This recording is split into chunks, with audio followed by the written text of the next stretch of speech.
Une semaine d'actualité politique nationale qui se décrypte sur Ezel TV. Chers amis internautes, bonjour et bon réveil matinal. Bienvenue sur Info Hebdo. Ce samedi, je reçois pour vous Eugène Azatassou. Il est un des 13 vice-présidents du parti politique Les Démocrates. Il sera face à Agapit Napoléon Maforican, consultant en médias communication, analyste politique. Avec eux, nous essaierons de commenter l'actualité politique nationale, notamment ces 4 sujets qui ont fait l'actualité politique nationale cette semaine, notamment la candidature du président Patrice Talon à l'élection présidentielle prochaine, l'opposition face aux enjeux de la présidentielle de 2021, le Front pour la restauration de la démocratie qui a été créé pour contrer la candidature du président Patrice Talon pour un second mandat et le parrainage avec les députés et les maires qui se sont rendus à la Commission électorale nationale autonome Sénat cette semaine pour retirer le formulaire de parrainage. Sans plus tarder, je retrouve mes invités juste après le jingle pour le décryptage.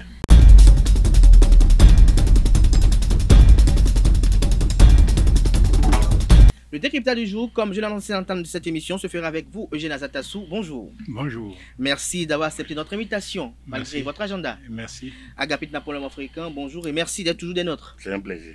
Alors, Eugène Azatassou, Patrice Talon, candidat pour un second mandat, quels ont été les sentiments qui vous ont animé après avoir appris, il y a de cela pratiquement 2 semaines, Patrice Talon déclaré qu'il est candidat, il veut continuer la dynamique? Merci beaucoup. Non, ça n'a pas été pour moi une surprise.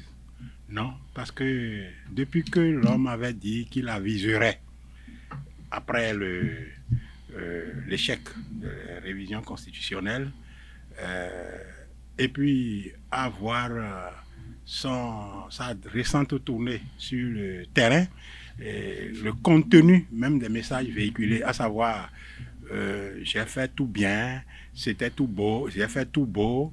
Le Bénin était comme il était quand Adam et Ève étaient sur la terre. C'est moi qui l'ai amené à un certain niveau. Et puis, il reste à faire. En 2021, on fera ça. En 2022, on fera ça, etc. Le contenu même de cette tournée, des messages véhiculés dans cette tournée, laissait voir que Patrice Talon serait candidat à sa propre succession. Donc, ça n'a pas été pour moi une grosse surprise. Ça a été pour moi tout simplement une désolation de voir un président de la République, quelqu'un qui dirige le Bénin et qui n'a pas pu ou qui n'a pas su respecter sa propre parole, sur qui on ne peut pas compter pour une parole donnée. C'est-à-dire que si le président de la République dit ça, normalement, on devrait s'attendre à ce que ce soit comme ça. Mais c'est dommage, c'est ça qui m'a chagriné, c'est ça qui m'a un peu désolé. Et sans plus, hein, parce que si les jeux étaient complètement ouverts, bon, ce serait au peuple béninois à décider. Et puis bon, on verra bien. Voilà. Agapit Maforican, vous avez suivi Eugène Azatassou, mais dites-nous, est-ce que selon vous, puisque beaucoup de gens en veulent au président Patrice Talon de vouloir faire un second mandat alors qu'il avait promis faire un mandat unique, d'autres vont jusqu'à dire même qu'il a violé le serment qu'il a prêté, mais est-ce que selon vous, il n'y a pas un amalgame qui se fait entre la prestation de serment et le discours d'investiture qui a été prononcé par le chef de l'État le 6 avril dernier, le 6 avril 2016? Nous connaissons le texte du serment, et dans le texte du serment, il n'est pas fait cas du mandat. Donc le mandat n'est prévu qu'au niveau de l'article 43 ou autrement. En tout cas, le mandat ne fait pas partie du serment, ça c'est clair. C'est au nom du peuple béninois, des membres de nos ancêtres, je promets, et qu'en cas de parjure, que je suive la rigueur de la loi, point. Donc, le parjure n'est pas que lorsque l'on est dans une ambition normale consacrée par les textes. Le mandat du président de la République, c'est 5 ans renouvelable une seule fois. Et la Constitution révisée a ajouté que nul ne peut faire plus de 2 mandats de sa vie. Donc, du coup, Patrice Talon n'a pas encore à 2 mandats, donc il a la possibilité d'aller au second. Mais lorsqu'on sait qu'il était porteur d'une réforme de mandat unique et qu'il avait promis faire un mandat, est-ce que pour vous, il n'y a pas... Qu'est-ce qui justifie l'intérêt de ce mandat-là? La promesse, pour qu'elle soit valable, doit être validée par le vis-à-vis. On dit quoi? Que le contrat, c'est l'accord des parties. Le contrat que Patrice Talon, en disant durant mon seul et unique quinquennat, Patrice Talon a fait campagne sur le mandat unique. Et il a dit les raisons pour lesquelles il voulait le mandat unique. Et en prenant service, il prend témoin le peuple béninois. Mais justement, l'acte porteur de ce discours, c'est la proposition, c'est le projet de loi portant révision de la Constitution de 1990, présenté en plénière le 4 avril, soumis au vote de prise en considération et rejeté par les députés. Les députés sont les représentants du peuple. Le chef d'État a voulu avoir un contrat avec le peuple sur le mandat unique.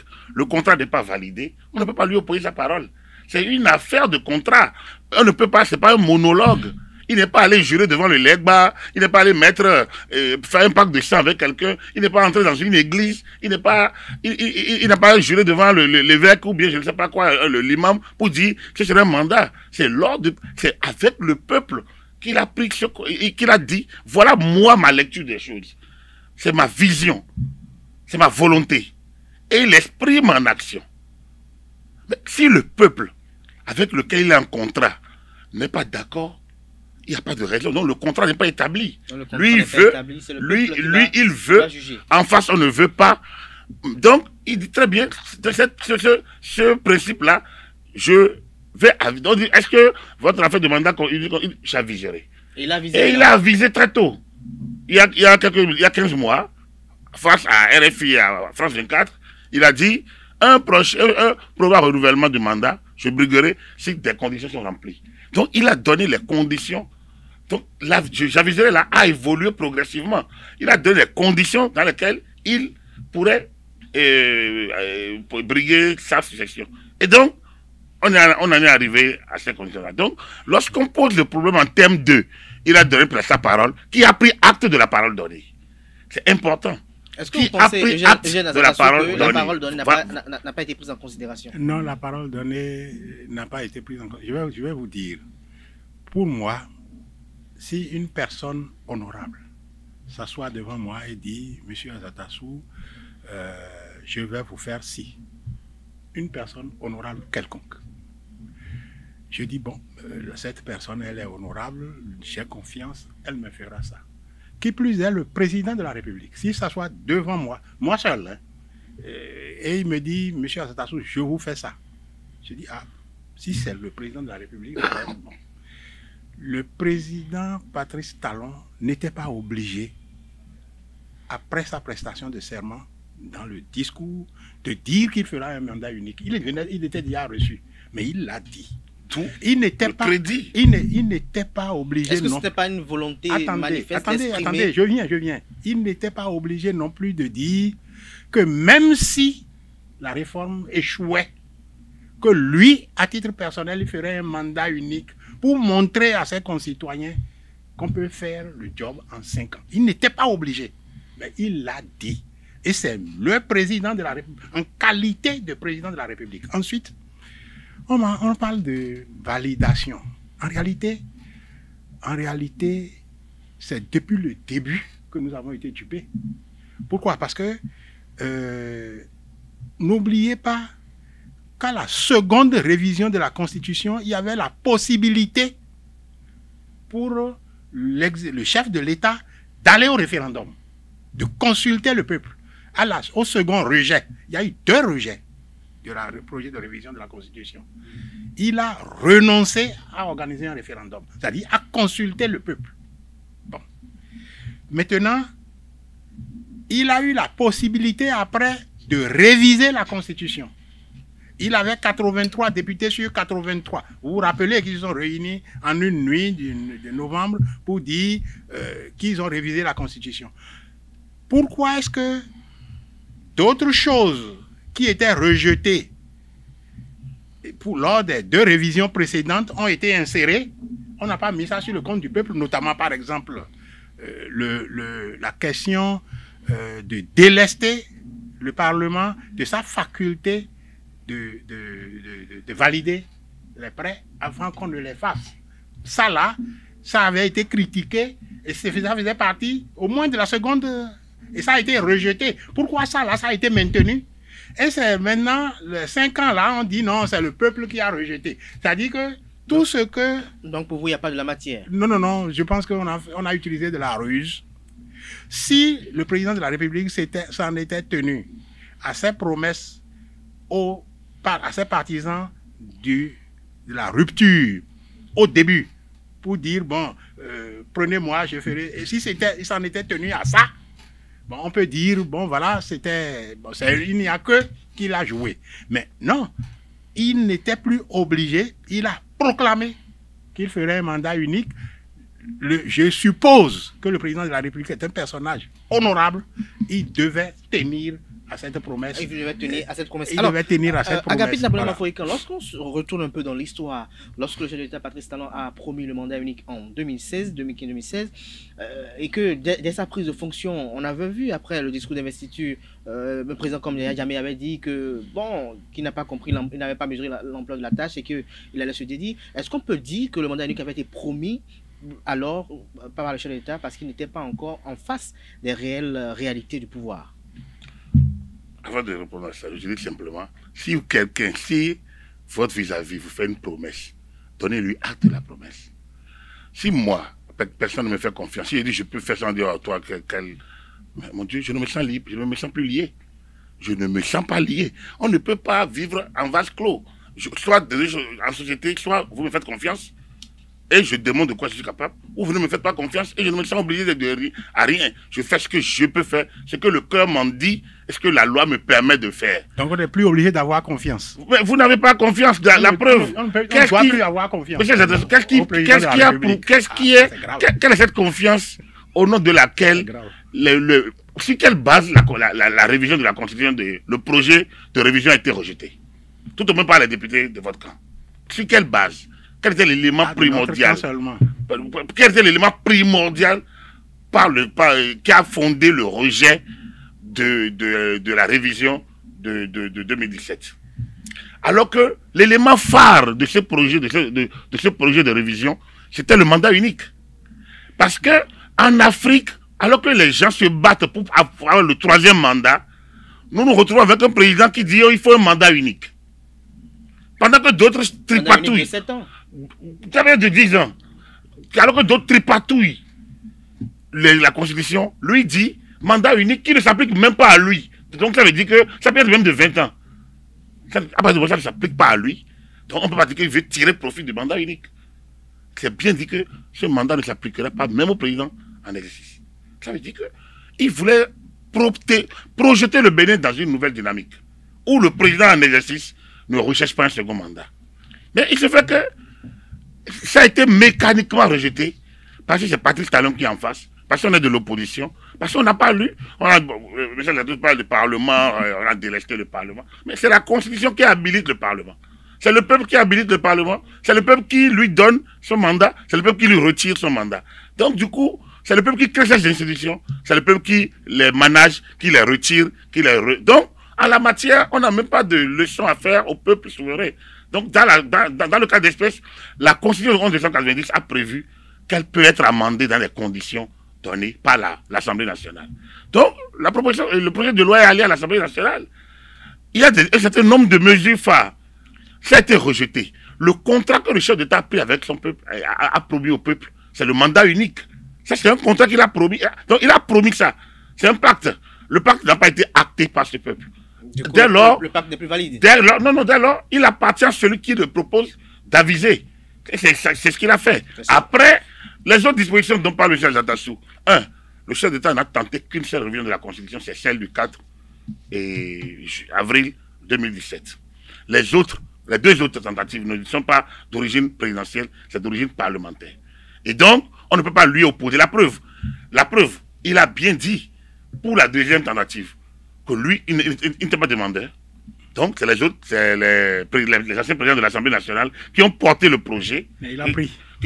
Lui, il ne peut pas les empêcher. L'initiative de loi appartient concurremment au gouvernement et à l'Assemblée nationale. Donc, il ne peut pas interdire, au nom de la liberté de manœuvre et de la séparation de pouvoir, il ne peut pas empêcher aux autres de faire. Ils ont fait.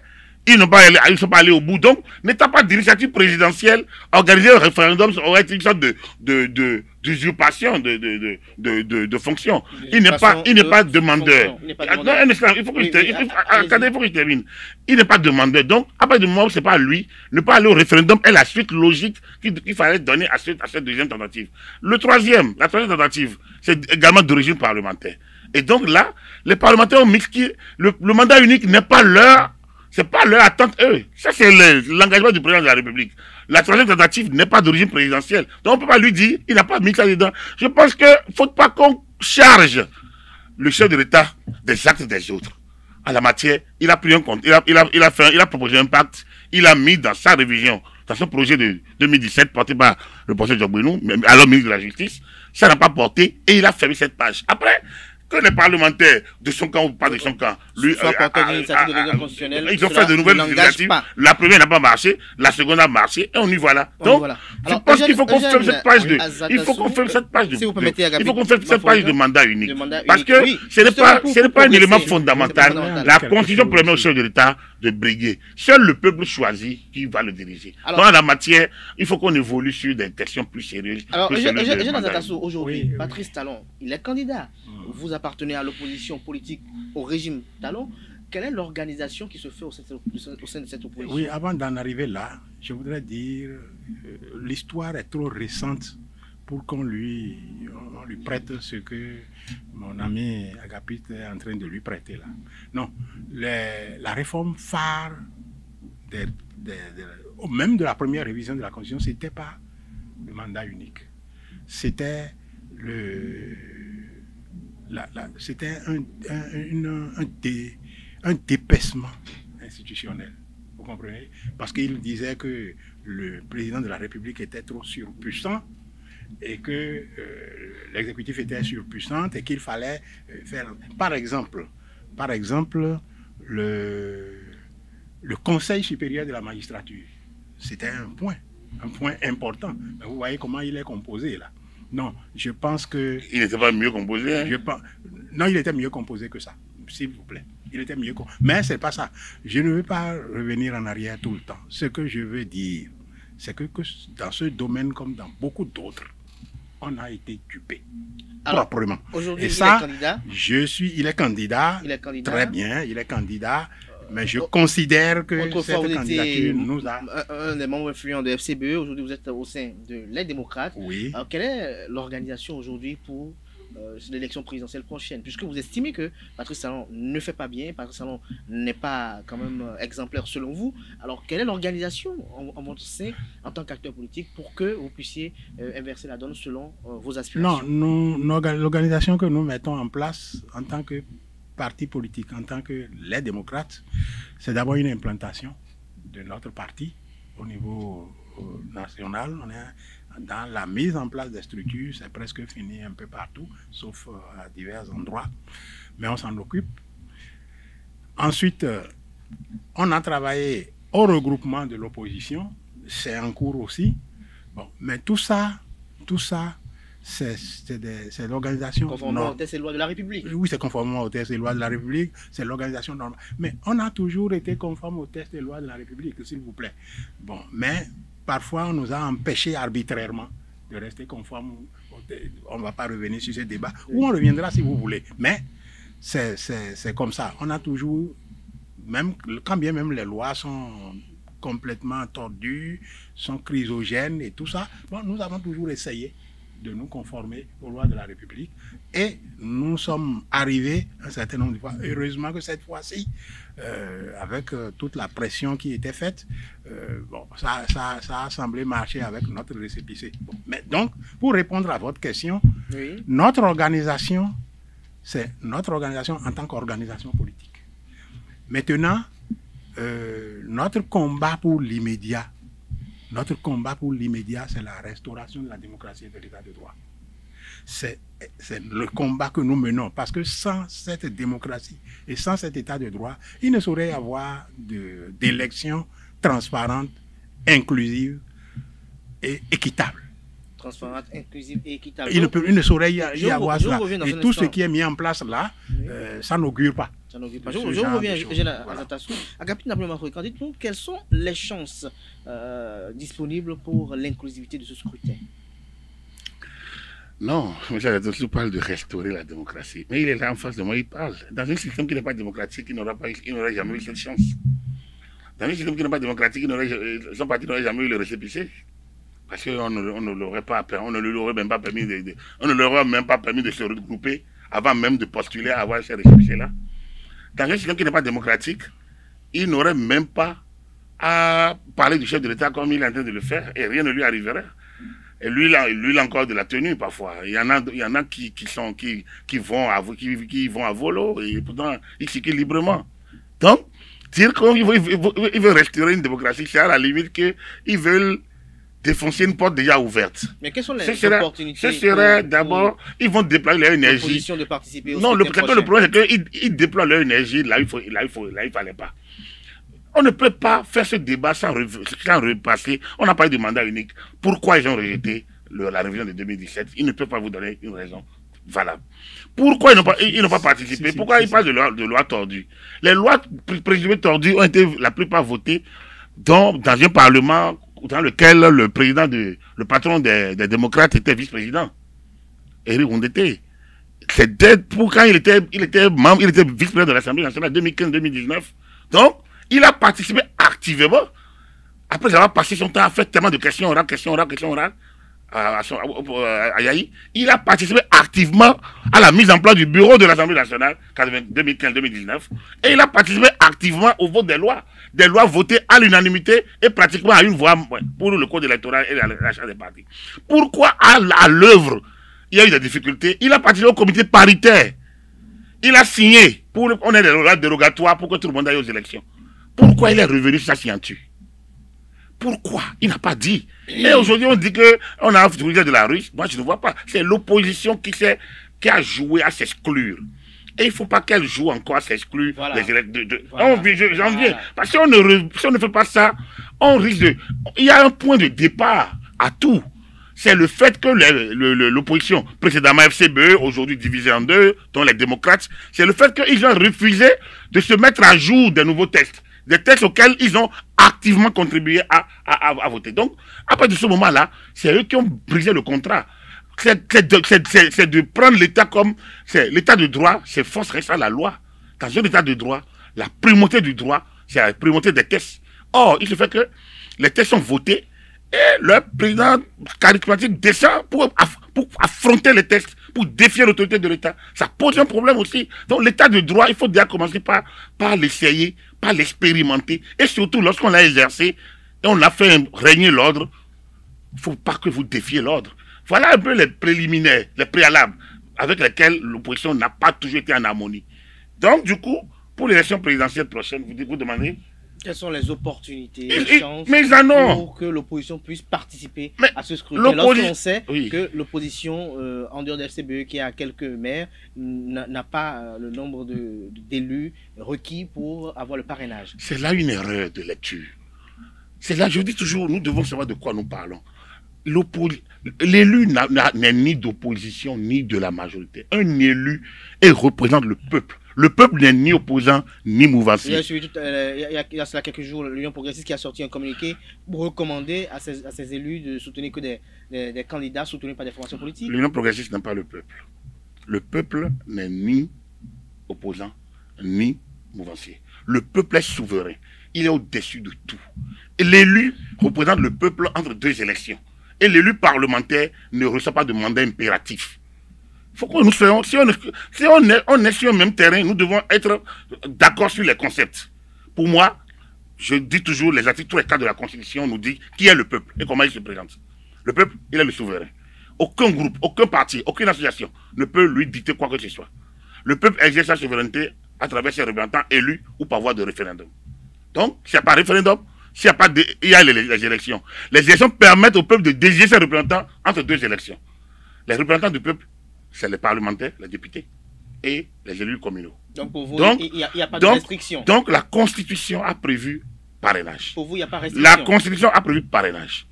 La loi électorale, le code électoral a prévu les modalités de parrainage. On a dit parrainage d'élus, de 16 élus. Ça veut dire simplement quoi? Les élus ne sont pas les militants. Maintenant, les élus proviennent des partis. Et donc, le minimum qu'ils doivent faire, c'est qu'ils sont élus. Ils doivent parrainer les gens. Maintenant, si vous devez parrainer, quels sont les critères du parrainage?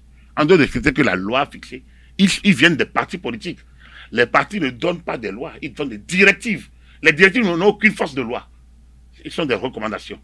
Selon notre parti, selon l'idéologie de notre parti, selon l'éthique de notre parti, selon la vision de notre parti, donner le quitus, le parrainage aux candidats qui proviennent des partis. Et donc, M. Azatoussou doit être content et heureux et fier. Justement, parce que justement, il provient... Je reviens pour le parrainage. On revient par rapport au parrainage. Par rapport au parrainage. Mais j'aimerais savoir, auprès de vous, M. Azatoussou, qu'est-ce qui ne vous agrée pas dans la démarche de Patrice Talon? Parce que tout à l'heure, vous avez dit que dans votre combat, c'est pour la restauration... Vous avez posé une question sur l'UP. Il faut que j'aille au bout. Juste 30 secondes. L'UP n'a pas donné... 30 secondes. L'UP n'a pas donné. L'UP a donné juste des recommandations à ses élus. Des orientations. Des orientations. Ça ne peut jamais. Donc, aujourd'hui, l'UP va dire, moi, tous ceux qui proviennent des partis politiques régulièrement enregistrés sont pour nous des candidats présumés valables. Donc, du coup... Et les élus de l'UP devraient obéir. L'élu n'a pas de mandat impératif. Doit normalement obéir aux directives de son parti. Donc les directives du parti ne sont pas supérieures à la Constitution. Sinon, c'est l'anarchie. La Constitution dit que les élus n'ont pas de mandat impératif. La Constitution n'oblige pas un élu à parrainer quelqu'un d'autre. La Constitution n'oblige pas. Et si la Constitution révisée oblige un élu à parrainer. C'est à moi. Voilà. Quand on parle de démocratie et de liberté, les amis d'en face disent toujours voilà, Azatoussou qui parle. Et voilà, vous parlez partout et pourtant vous dites qu'il n'y a pas de démocratie.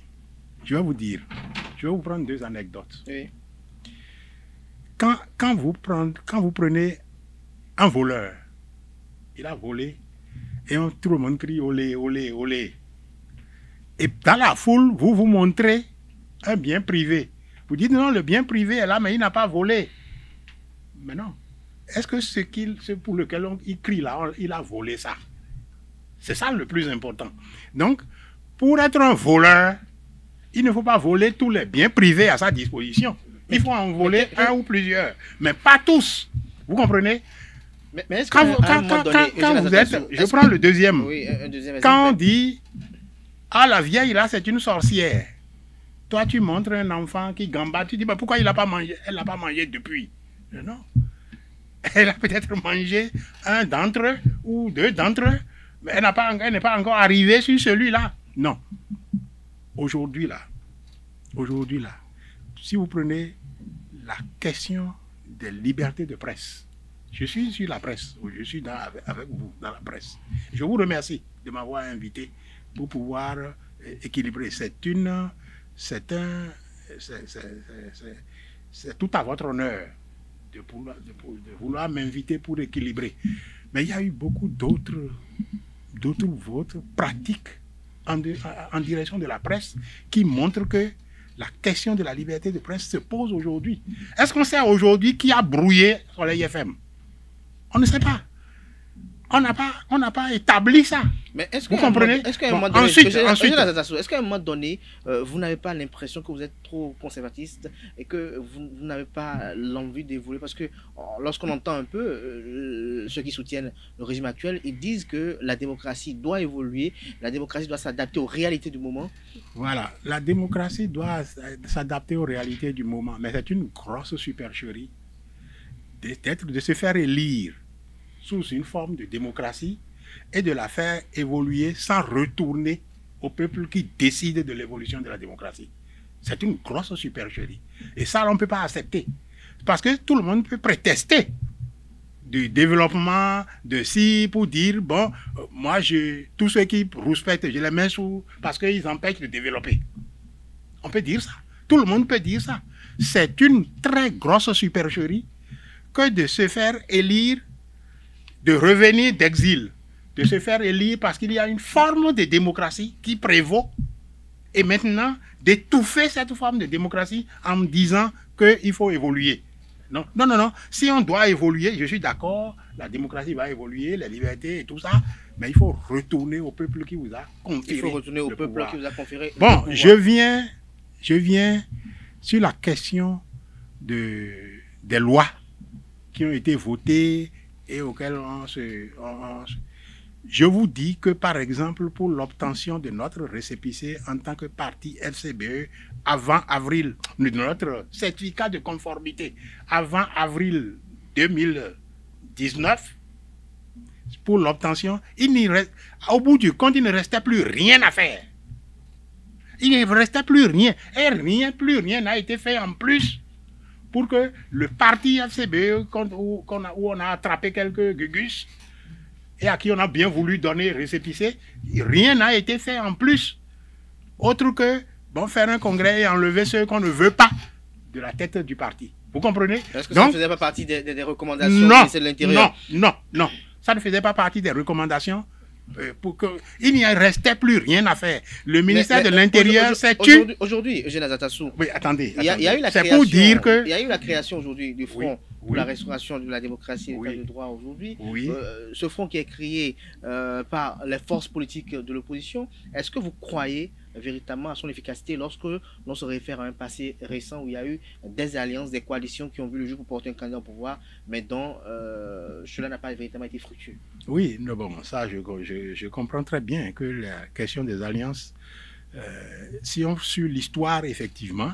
Surtout qu'en votre sein, il y en a qui avaient soutenu le président Patrice Talon et qui ont même participé aux votes des lois que vous décriez aujourd'hui. Oui, je viens à ça parce qu'il a parlé d'Éric Oundété qui avait effectivement été du BMP à un moment donné et qui a basculé par la suite. Notre objectif, c'est de réunir tous ceux qui sont pour aujourd'hui la démocratie et l'état de droit. Nous voulons les rassembler tous et les rassembler tous dans le combat. Si nous continuons tel qu'on nous recommande, celui-là dit il n'y a plus de démocratie. Il avait cru avant qu'il y en avait. Mais il dit aujourd'hui il n'y a plus. Si nous continuons de nous méfier les uns des autres, nous n'aboutirons jamais. Et c'est l'objectif qui est poursuivi quand on mène le débat. Avant de vers Agapé de Napoléon Maphorican, j'ai bien envie de vous poser une question. Certains langues de l'opposition, notamment de la diaspora, estiment que ce creuset politique qui a été mis sur les fonds baptismaux n'est véritablement pas sincère, puisqu'il manque des voix qui sont véritablement de véritables figures emblématiques de l'opposition politique au régime Talon. Oui, c'est vrai que j'ai entendu ça. Non, ce que j'ai... Est-ce que les accusations sont fondées selon vous? Ce que je dis à mes camarades, c'est que menons le combat véritable. Et dans ce combat, tous ceux qui veulent, tous ceux qui ont le même objectif, on se retrouvera. Vous vous retrouverez. On se retrouvera, ça c'est évident. Mais maintenant, même s'il y a des disparités entre nous, c'est pas ça qui est encore très grave. Non. L'essentiel, c'est que nous ayons tous le même objectif, que nous menions des actions contre cet objectif, pour atteindre cet objectif. Et ça là, je crois que ça là, c'est déjà partagé. Et dans ce combat, nous nous retrouverons. Moi, je suis certain. Vous vous retrouvez, vous êtes certain. Agapé de Napoléon Maphorican, quel est votre commentaire sur la création du Front pour la restauration de la démocratie et de l'état de droit? On t'a parlé au bout de l'autre débat. L'autre débat est que lorsque... Nous parlerons du parrainage tout à l'heure. On parlera du parrainage, oui. Très bien. Alors, donc, le front, comme je vous l'ai dit, c'est un front qui n'a pas d'objectif. Ce front n'a pas d'objectif. Il parle de restauration de la démocratie. C'est ça, non? Oui. Front pour la restauration de la démocratie. Mais ils sont sur un espace démocratique et ils veulent restaurer quoi? Il faut que le front s'autodiscipline déjà, ou bien qu'ils fassent l'instruction civique en leur sein. Leur vice-président dit quoi? Sur un plateau, il dit que lui ne reconnaît pas, que lui n'a pas confiance à la justice de son pays. Quand moi j'ai une autorité, député qui plus est, dit que lui n'a pas confiance à une des institutions sacro-saintes de l'état de droit, je tique. Je me dis, mais c'est où les limites de l'homme public? Et il va croire en quoi? Et en écoutant M. Azatassou, il dit, bon, on a tenté de nous en bloquer, on a choisi des gens. C'est-à-dire que voilà, c'est des individus qui critiquent. C'est des individus qui prennent leur logique comme la logique et qui défient l'État, les lois de l'État, l'autorité de l'État, les institutions de l'État au nom de leur ressentiment. Non, l'État existe et les institutions existent pour faire prévaloir la force de cet État-là. Il n'a pas un État sans une autorité. Et l'autorité est fondée sur la loi et sur la raison. La loi parce que c'est les élections qui lui confèrent la légitimité. Et donc, quand elle est en place, même si elle se trompe, il y a les voies de recours. Et il y a le juge qui décide en dernier ressort. Donc, si on ne va pas aux voies de recours et on choisit soi-même d'affronter, de défier au nom et d'appeler un peuple qu'on ne connaît pas, qu'on ne voit nulle part que lors des élections, c'est qu'on est dans de l'anarchie. C'est des visées dangereusement anarchiques. Et donc, créer un désordre dans le pays. Alors, quand moi j'entends M. Jatassou et avant lui, plein de personnes de ce groupe disent qu'on nous a empêchés en 2019. Le chef de l'État leur a offert l'occasion, au FCB de l'époque, et à l'opposition, d'aller aux élections s'ils s'entendaient sur les lois dérogatoires. C'est eux-mêmes qui ont bloqué ça. Et donc, moi je dis, les deux, Arundete, Yaya Gabas, donc à venir, on peut discuter de ça. Les archives sont là, les écrits sont là, les propos sont là. Et le lendemain, c'est le président qui dit qu'il faut donner une récépissé à tout le monde. Et ils ont fait un communiqué. Mais est-ce que selon vous... La loi est là pour être exécutée. Et quand on n'a pas gain de cause, on va au moyen, aux voies de recours. Donc ça, c'est important. Donc, si vous voulez restaurer la démocratie et l'état de droit, et vous ne connaissez pas les éléments constitutifs de l'état de droit, à quel moment on parle d'état de droit? C'est dans notre constitution. Il faut lire. Le préambule a parlé d'état fondé sur la force de la loi. Donc, les premiers articles de la Constitution ont parlé de l'état de droit. Donc là, il faut déjà que l'opposition commence par respecter la loi. Justement, quand vous faites des recommandations, que doit faire l'opposition pour véritablement être au rendez-vous de 2021, du 11 avril 2021? Ah, d'abord, ce n'est pas une opposition qui va aux élections, c'est les citoyens, c'est les individus. Mais si elle n'est pas présente, on parlera d'élections exclusives. Non, non, qui parlera de ça? L'élection est ouverte aux citoyens. Est candidat le béninois et non l'opposition et la majorité. Vous savez, il ne faut pas qu'on forge des notions stéréotypées dans les pensées, dans les... C'est comme ces histoires, on dit parlement monocolore. Ça, c'est les créations de l'imaginaire de ceux qui ne savent pas de quoi nous parlons. Quand vous dites, on peut forcer personne à être candidat.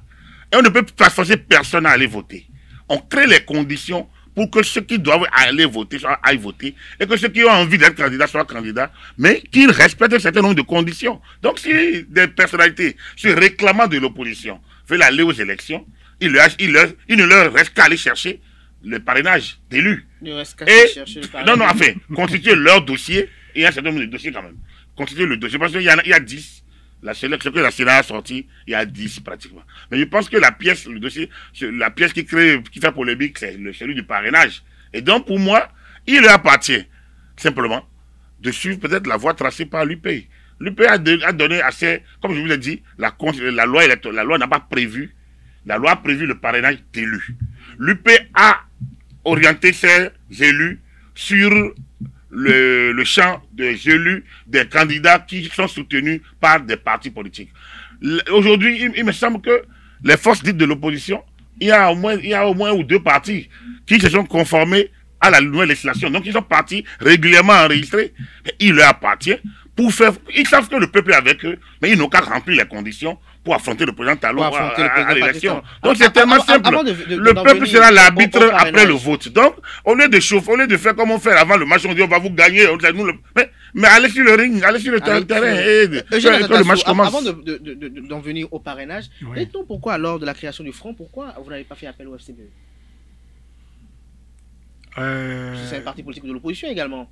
Jusqu'à preuve du contraire, jusqu'à la minute près, ils n'ont pas encore déclaré une appartenance au pouvoir en place, ni faire partie d'une opposition dubitative.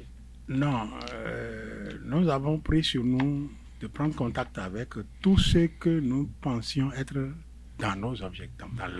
Dans vos objectifs. Dans les objectifs de l'opposition, vraiment, à la rupture.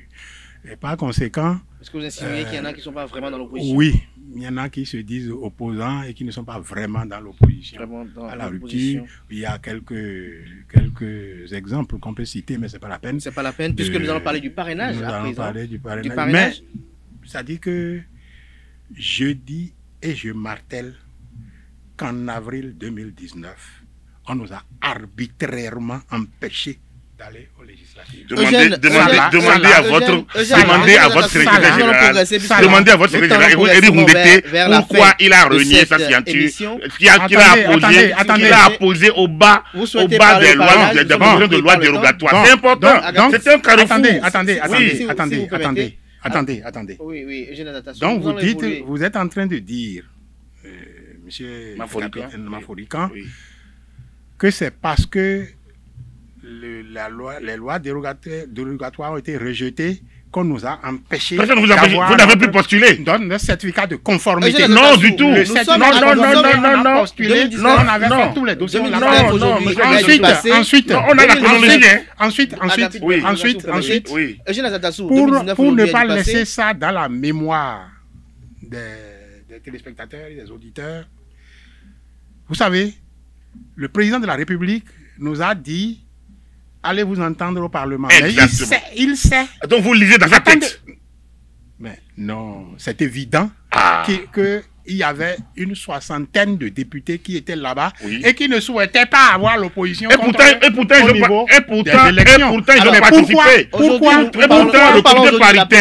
il n'a plus attendez, pourquoi il n'a plus fait comme ça après? Il a réuni un dialogue après. Non, tout ça là, vous escamotez une partie. Il faut que les auditeurs sachent que tout ça relève de la ruse. Vous lisez là la pensée de l'autre. Non, c'est de la ruse. Nous, on est au fait. Vous jugez, moi je pose les faits. Les faits, c'est que vous êtes allé au comité. Si vous ne croyez pas, pourquoi vous êtes allé au comité paritaire sous l'autorité de Maître Adrien Mbedji? Le comité paritaire a dégagé un consensus signé par vos représentants qui le lendemain viennent et disent qu'ils vont consulter leur base. Il n'y a pas de... Mais ils n'ont pas encore... Ils nous ont consulté. Ils n'étaient pas retournés encore par... Mais ils nous ont consulté. Le lendemain, il y a un communiqué pour dire... Le président, attendez. Ils nous ont consulté, on leur a donné un certain nombre de directives. Mais ils étaient encore à Semekpodi quand les députés de la MOA ont dit: nous, on ne veut plus rien entendre. C'est pas vrai. C'est qu'il y a la presse. On peut. Non, c'est pas ça. Comment vous appelez votre signature avant de dire que je vais. Quel est ce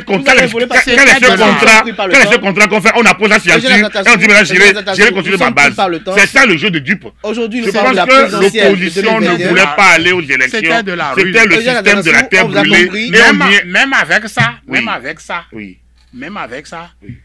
Au niveau du parti FCBE, on était à même de participer à ces élections. Vous n'aviez plus postulé. Le président Yaya a dit donner possibilité à tout le monde. Et vous n'avez plus. On n'avait plus quoi? Vous n'avez plus postulé. Comment on n'a pas postulé? Mais on avait tous les... C'est le certificat de conformité inventé par... non, c'est pas inventé. Non, c'est pas inventé. C'est inventé. C'est pas inventé. C'est pas inventé. C'est pas inventé. C'est pas inventé. Vous le savez bien. Vous le savez bien. Si ce n'était pas le certificat de conformité, on avait nos dossiers prêts et on allait aux législatives. Avec ça, vous ne vouliez pas. Avec beaucoup de si. Vous ne vouliez pas. Avec beaucoup de si. Non. Avec beaucoup de si. Avec beaucoup de si. Même le délinquant primaire va justifier son comportement. Non, le certificat de conformité. Le SI habilite tout le monde. On avait tout le dossier, tout ce qu'on a aligné. On avait tout prêt pour avoir le certificat de conformité. Vous ne l'avez pas eu. Non, on ne l'a pas eu. Arbitrairement. Non, est-ce que vous êtes allé voir le voie de recours? On a saisi la cour. Vous savez que. Pourquoi on dit qu'on est en autocratie? C'est parce que toutes les institutions sont caporalisées. Il se fait que c'est à partir c'est un jeu d'esprit. La Cour suprême qui est l'autorité, qui était le voie de recours, ceux qui l'ont nommé, c'est pas Talon qui a nommé ceux qui sont là. Donc du coup, si déjà vous ne croyez en aucune institution, si vous ne croyez en personne, donc du coup, quittez la scène publique. Quittez la scène publique. Quand vous avez nommé quelqu'un que vous ne tenez pas, il suffit d'un peu de... Mais quittez la scène publique. Si vous n'avez pas confiance à vos institutions, quittez la scène publique. On va faire un peu plus sérieux. La question des institutions, la question par exemple de la justice. Monsieur Caput Maforican il sait bien que aujourd'hui là, il y a un certain nombre il y a des juges qui veulent bien faire leur travail. Comme depuis hier. Comme toujours d'ailleurs. Il y en a qui font bien, mais il y en a qui sont tenus. Il y en a qui sont tenus. Je suis contraint de boucler l'émission puisque je ne suis pris par le temps. Le fait qu'on a créé une cour d'exception prouve effectivement que l'on voulait tenir cette situation. Eugène Azatassou, nous On parlons peut de la revenir sur les présidentielle. petits les On dossiers. on aura le temps de revenir dessus. Si vous voulez, mais nous parlons de la présidentielle de 2021. Merci Merci de nous être revenus. Merci aussi à Agapit de vous avoir permis de finir. Aussi, alors Eugène Azatassou, la présidentielle de 2021, est-ce que, par exemple, votre parti politique Les Démocrates ira acquérir les parrainages pour la compétition? Ah, ça là, c'est... Le gros problème d'abord, c'est pourquoi on invente un parrainage par des députés alors qu'on sait qu'on a les 83 députés sur 83. Pourquoi c'est en ce moment qu'on invente le parrainage alors qu'on sait qu'on a 83 députés sur 83? On me dira, il suffit d'aller les voir. Et ils ont mandat impératif. Mais ils ont dit qu'ils sont tous de la mouvance. Aucun d'eux n'a dit qu'il est de l'opposition. Ils ont dit qu'ils sont tous de la mouvance. Est-ce que ça, là, je mens? Est-ce que c'est une vue de l'esprit? Est-ce que c'est une invention? C'est pas une invention. Mais comment est-ce que quelqu'un qui est de la mouvance parraine quelqu'un qui a un programme opposé à la mouvance? Comment est-ce que vous comprenez ça? C'est de la duplicité. C'est de la duplicité. Est-ce qu'on comprend en d'autres thèmes que vous n'irez pas acquérir? Non, je ne dis pas ça. Je ne dis pas ça. Mais je vous dis de constater les faits. Qu'on nage en pleine duplicité. C'est-à-dire, si on veut, si la tête du candidat plaît, si on sait bien que celui-là ne nous gênera pas, on vous donnera quelques choses, quelques parrains pour aller. Mais si on sait que celui-là, non, il n'aura pas ses parrains. Vous comprenez? Ça veut dire quoi? Ça veut dire que c'est eux, les mouvanciers, qui veulent choisir les candidats qu'ils vont parrainer. Et ça là, et de l'opposition, les candidats même de l'opposition qu'ils vont parrainer, c'est à eux de faire le choix. C'est une situation qui n'est pas normale. On ne fait pas ça en démocratie et pas en état de droit, s'il vous plaît. Si vous pouvez aligner tous les référents de tout ce qui est état de droit, qu'est-ce qu'on appelle état de droit, vous pouvez les aligner. Mais ça là, on ne fait pas ça en état de droit. C'est-à-dire faire des systèmes de parrainage quand on est sûr que c'est soi-même qui doit donner l'instruction pour qu'on parraine tel qui gêne ou qui ne gêne pas.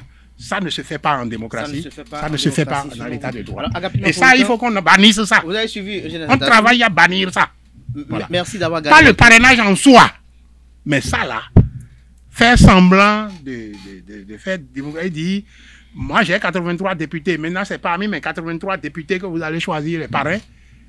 Et en précisant que, bon, et vous là, si vous devez parrainer, remettez à votre chef de parti. Ça dit que on ne veut pas qu'il y ait des brebis incontrôlées. On ne veut pas qu'il y ait des brebis incontrôlées. Et quand on ne veut pas qu'il y ait des brebis incontrôlées, on peut même aller jusqu'à l'extrême. Vous avez vu que pour élire les maires, on est allé faire une loi corrective en plein processus, s'il vous plaît. On est allé faire une loi parce qu'on n'arrive plus à maîtriser tout ce qui se passe là. On a fait une loi corrective pour dire maintenant c'est les partis qui vont nommer les maires. Et ça, vous appelez ça décentralisation, M. Agapit. Décentralisation, vous appelez ça comme ça? Voilà. Merci à vous, Eugène Azatassou, on vous a compris. J'espère que vous me laisserez développer mon... J'espère que vous ne me couperez pas. Parce que, oui, justement, il y a été. Écoutez, vous savez, quand il parle d'état de droit, je pense qu'il y a un continu à ça. Et quand il parle de quoi, et que on sait que les gens sont de la mouvance, le problème c'est quoi? Lorsque vous parlez de démocratie à des analphabètes et vous leur dites de choisir un président, comment vous voulez qu'ils le choisissent? Ils ne savent même pas lire un projet de société. Vous l'avez choisi. C'est le système. On assume. On assume. On assume. Nous, je fais partie de ceux qui estiment que le système est mal choisi. Parce que déjà, le système porte en lui-même les gemmes de ce que vous dénoncez. Comment vous voulez que l'alphabète de mon village choisisse quelqu'un à partir du moment où il n'a même pas été à l'école et on lui parle de projet de société? Donc c'est ça. Mais c'est le système. Et donc quand on est dans le système, on joue le jeu du système. La démocratie, c'est d'abord la primauté de la majorité sur c'est la dictature de la majorité et la dictature de la loi. Après, on peut utiliser tous les mots en disant oui, il faut tenir compte de la minorité. La majorité en impose. Le président de la République, quel qu'il soit, a été élu par une majorité. Et il y a des présidents qui sont élus par 50,01, c'est la majorité. Et les 49,99. Et ils vont dire qu'ils ne connaissent pas l'autorité de celui qui a été élu. Ils sont soumis à l'autorité de celui qui a été élu. Et celui qui a été élu devient président de la République et non président de son parti. Et il fait ce qu'il veut. Et il fait ce qu'il a dit. C'est le peuple qui s'accapare de toutes les il ne s'accapare rien. Mais quand le président de la République est majoritaire au Parlement et que la Constitution dit qu'il nomme trois membres à la Cour constitutionnelle et que le bureau de l'Assemblée nomme 3 membres, qu'on ne lui fasse aucun procès, à lui dire qu'il a nommé 7 membres à la Cour constitutionnelle. Parce que c'est justement le système qu'il a dit. Alors, on peut pas pleurnicher sur des schémas qu'on a mis en place et qu'en les déroulant maintenant, les gens ne trouvent pas leur compte. En la matière, on n'a interdit à personne d'aller aux élections 2019. La loi a dit, quand vous n'êtes pas satisfaction, vous allez aux voies de recours. Vous choisissez de ne pas avoir confiance dans les institutions, vous n'êtes pas allé aux voies de recours. On a été aux élections, on a un parlement validé par la Cour constitutionnelle, validé par les instances internationales, la CEDEAO notamment. On a un parlement en bonne et due forme. Le parlement a procédé à la révision régulière de la Constitution. La Constitution a prévu le parrainage d'élus pour article 43 nouveau, parrainage d'élus. Donc, le candidat à l'élection présidentielle doit avoir un certain nombre de parrainages d'élus dont les conditions sont fixées par la loi. La loi a fixé le nombre de parrainages. Alors, vous dites qu'ils sont de là. Je dis et je répète, il n'y a aucun élu de majorité. Est-ce que vous savez que l'apartheid était basé sur la loi? Je ne vous ai pas arrêté, Serge Atassou. On peut chercher tout. Même Hitler est basé sur la loi. C'est sûr. Oui. Mais déjà, le droit, force reste à la loi. C'est la primauté du droit. Très bien. Donc, le droit. Vous savez ça, il n'y a pas de problème. Qu'est-ce qui crée le droit? Le droit est discutable. Donc l'apartheid, c'est basé sur la loi, mais ça a duré le temps que ça a duré avant qu'on ait changé. Et le changement... Il faut que ça la dure. Ça a duré... Ah, ça ne durera pas. Monsieur Azatassou. Alors, non, monsieur Azatassou. Bon, je m'excuse. Voilà. Non. Mais ça ne va pas durer. Parce que là, ça ne durera pas. Couper mon développement. Ne revenez pas me dire... Allez-y. Non, allons-y. Donc, si on cherche, si on veut chercher, on va toujours... Je vous l'ai déjà dit avec si, on n'est pas dans l'apartheid. On est dans un système qui a fonctionné comme ça depuis 90 et que et qu'on change de renverser et que ceux qui sont accrochés au passé ne veulent pas qu'on change. C'est là le problème. On veut aller plus loin dans le développement des choses. Donc du coup, le parrain n'est pas le parrain n'est pas de la mouvance de l'opposition. Le parrain et le candidat qui doit parrainer. Voilà, le candidat qui doit... Non, attendez. Le parrain n'est ni de l'opposition, ni de la mouvance. C'est un élu. C'est le même élu qui vote les lois. C'est le même élu qui vote les voix pour les centres de santé et autres là. C'est le même élu qui va vous parrainer. Et donc, les 83 députés, aujourd'hui on en a 82, plus les 77 maires, sont d'abord là pour le développement. Ils sont élus pour représenter le peuple. Et c'est eux qui parrainent. Donc du coup, si vous dites que vous ne voulez pas aller demander le parrainage auprès des élus du peuple, mais ça veut dire que vous êtes au-dessus du peuple. Et donc, dès lors, vous n'avez pas qualité à aller aux élections. C'est aussi simple que ça. Parce que vous êtes une composante de la société. Vous jugez de votre droit, mais vous n'en imposez pas aux autres. Donc, en la matière, qu'il soit élu, qui vous prouve que, au moment, en 2015, là, ceux qui étaient au Parlement étaient là avant l'arrivée du président Talon. Il y en a qui étaient FCBE, qui sont devenus BRUP. Donc, du coup, et pourtant, ils sont élus FCBE. Il y en a qui étaient élus comme Houndete, qui étaient élus de l'autre côté, et qui ont changé de camp. Donc, du coup, rien n'oblige personne à rester dans un cas. Donc, c'est super, ce que vous dites est subjectif. Alors que ce qui est objectif, c'est que l'élu, lui, n'a pas de mandat, il n'a pas d'impératif. Ça, au moins, c'est clair. Et donc, en son âme et conscience, il parraine. Ce qui est clair, c'est que le candidat à l'élection présidentielle doit aller quérir le parrainage. Ceux qui refusent d'aller quérir, il refuse de déroger à la loi. Et donc, il ne peut pas demander la couverture autre couverture que celle de la loi. Ça veut dire que vous ne voulez pas aller chercher de parrainage, vous refusez d'aller aux élections. Mais aller aux élections sans parrainage, en disant que bon voilà, on nous a empêchés, c'est faire preuve, enfin, j'ai pas envie d'utiliser un mot, mais c'est de ne pas être dans le sens de l'état de droit dont vous parlez. Vous avez parlé de maire élu. Moi, je ne laisserai pas parler là-dessus. Non, il a parlé de maire élu. Je vais dire un mot là-dessus. Maire nommé. Les maires nommés. Les maires ne sont pas nommés. Les élections communales ont eu lieu en bonne et due forme. Les élus communaux. Donc, chaque assemblée communale avait son représentant.